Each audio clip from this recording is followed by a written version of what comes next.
This is my week 5 submission, and the topic this week was evacuation. And for question 1, obviously evacuation was one of the most important terms, as that was what most of the articles talked about. And the slide determined evacuation as when individuals are forced to leave an area due to threats or like disaster that's oncoming. Other terms that I found important was disaster myth. This is what chapter 8 talked about, and it basically identified different myths that people believe about disasters and provided facts that like debunked them.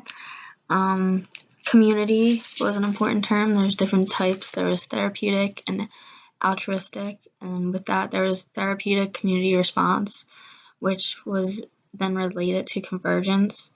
And convergence is something that takes place when a stricken community becomes the focus of aid giving from like either the government or something political, or like other communities nearby that are not as affected. For 2, my muddiest point was the difference in organizations. There was 4 that were discussed in the chapter 8 section, and they were established, extending, expanding, and emergent.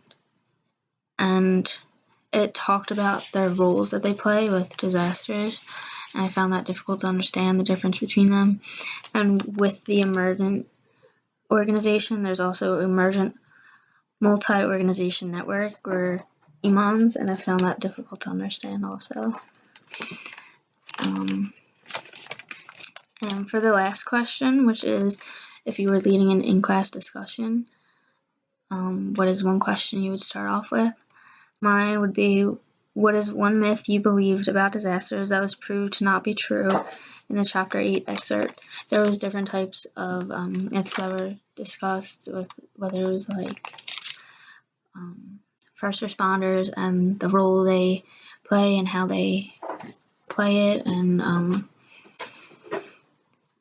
how people are affected. And I think that was just something that different people may believe different things about that, so everyone may have their own opinion, and based upon what was in this article, it may have changed their opinion or may have changed how they feel about a certain thing, and if they believe that, it may have changed what they are feeling. So that is my week 5 submission about the material we covered this week.